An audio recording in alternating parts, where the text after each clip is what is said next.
Bem, gente, nessas próximas aulas nós vamos trabalhar tudo aquilo que a prof sempre fala sobre o repertório externo e a construção de textos mais originais e autorais. Vamos começar?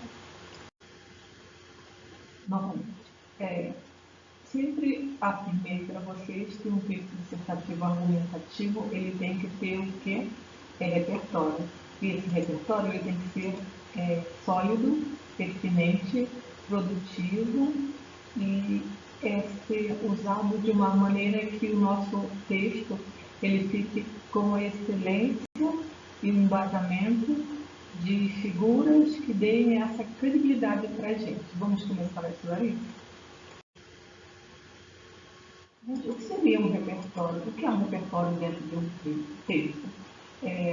É um conjunto de informações, né, de conhecimentos e experiências que a gente adquire fora do escopo específico do tema que a gente está escrevendo. Ou seja, eu tenho que incluir nesse texto que eu vou escrever minhas leituras, tá? Minhas através de conversas com pessoas de áreas diferentes para pessoas mais velhas. Basicamente, um jovem na idade de vocês, o repertório externo dele é que vai trazer diferentes óticas, diferentes posicionamentos, diferentes visões sobre aquilo que a gente está defendendo e debatendo, será mais a parte de leituras, séries, novelas, livros, essas informações mais circulam mais pela rede, pela vida escolar de vocês. De novo, falando sobre repertório externo. O que é um repertório externo quando a prof fala que a argumentação tem que ser convincente? Na verdade, falar sobre um repertório legitimado externo diferente dos textos motivadores e que tenham pertinência e produtividade. Isso faz com que o seu texto seja mais valorizado. O que a gente pode usar como repertório legitimado? Experiências pessoais, fatos, informações ou citações que se relacionam de forma pertinente ao tema abordado. E o que eles vão fazer? Eles vão enriquecer a nossa argumentação e dar aquele toque de autoria para o texto, tá? Então, eu tenho que ter uma argumentação convincente, eu tenho que ter uma riqueza de conteúdo e eu tenho que ter originalidade. Não pode copiar texto da internet e achar que o corretor não vai perceber que aquele texto não é original. A própria explicou para vocês, se houver necessidade disso, a gente vai ter que reescrever e dar originalidade a esse texto para que ele fique completamente diferente do original que está na internet. Vocês que são extremamente novos, como é que a gente vai adquirir essa bagagem de repertório externo? Basicamente é a leitura diversificada, aproveitar o que a gente está lendo na parte de português, na literatura, aproveitar as aulas de história, de filosofia, de geografia, tá? De sociologia, que são matérias que enriquecem nosso conhecimento para que a gente escreva bem. Eu posso também ter experiências enriquecedoras. O que seria isso? Nossas viagens a museus, a gente indo ao teatro, indo ao cinema, são coisas que fazem com que a gente enriqueça as nossas redações. Principalmente se eu viajo e vou para museu. Além disso, para que eu tenha tudo isso, eu tenho que fazer o quê, gente? Eu tenho que ter organização e acesso, tá? Não adianta eu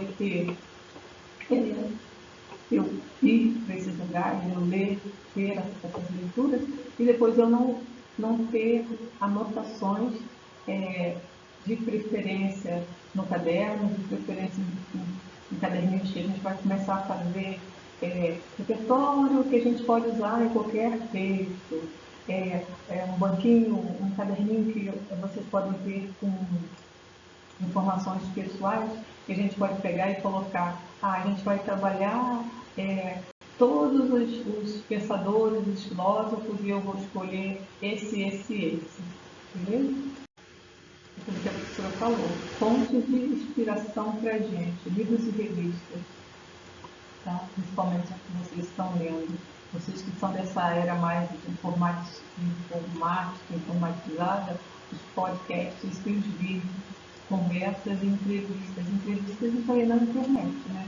Conversas, vamos conversar com as pessoas mais velhas, minha mãe, meu pai, meu avô, que têm experiências que podem dar insights para a gente, tá? E nossas viagens e observações.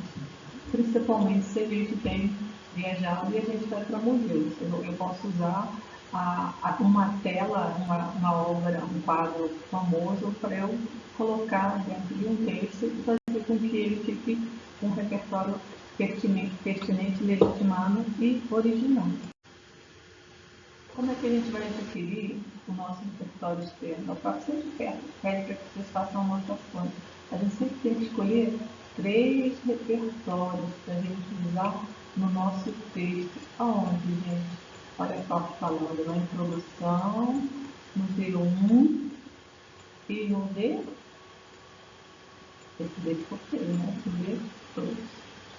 A gente pode ter também nossos arquivos digitais, a gente pode criar algumas partes eletrônicas que a gente faça o armazenamento dessas citações dos artigos para que a gente possa usar depois ao longo da nossa vida estudantil. E a gente não vai só escrever no ensino médio, a gente vai escrever também na faculdade. Então eu preciso que vocês tenham isso em mente, que a leitura que é escrita agora vai fazer parte da nossa vida adulta e da nossa vida juvenil. Né? Um adulto jovem escreve bastante, principalmente se ele estiver numa faculdade.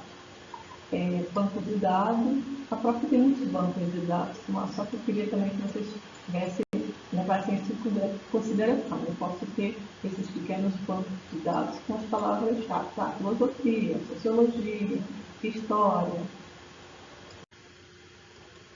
Para que eu vou usar e como eu vou usar um repertório externo, gente? Se é externo, não pode ser do texto motivador. Eu vou usar para ter ideias originais, meu texto está original. Eu vou usar para embasar as minhas palavras.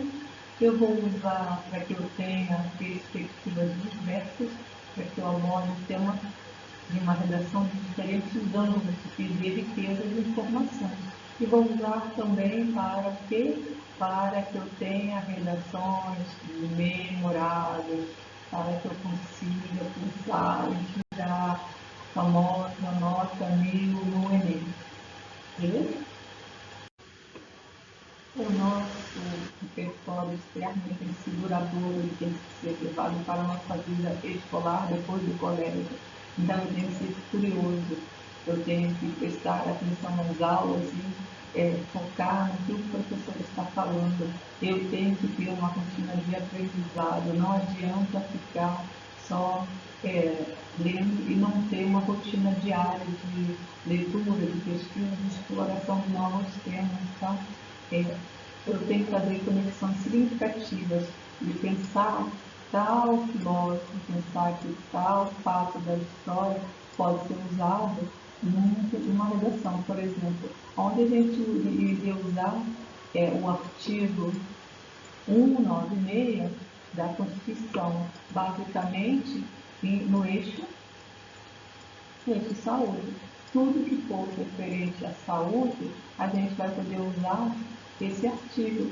Por quê, gente? Porque nesse artigo há a defesa do direito à saúde, tá? À saúde. E tudo que a gente pratica constantemente vira para a gente o que? Traz para a gente a habilidade de integrar, né? Enriquecer nosso texto de maneira duradoura, de maneira original. Gente, essa aula terminou, na próxima aula a gente vai continuar falando sobre repertório externo. A professora quer que vocês pensem em quantos repertórios sente, lembra que repertório e retomada? Então, qual é a diferença de repertório e retomada? Repertório eu vou usar na minha introdução, em qualquer concurso, no meu D1, no desenvolvimento 1, no meu D2. O que é a retomada? O que é a retomada? A retomada é lá na conclusão, tá? na conclusão, a gente pegar e voltar a fazer referência ao repertório utilizado nesses parágrafos. Tá? Então, essa é a diferença de repertório retomado. Gente, até a próxima aula.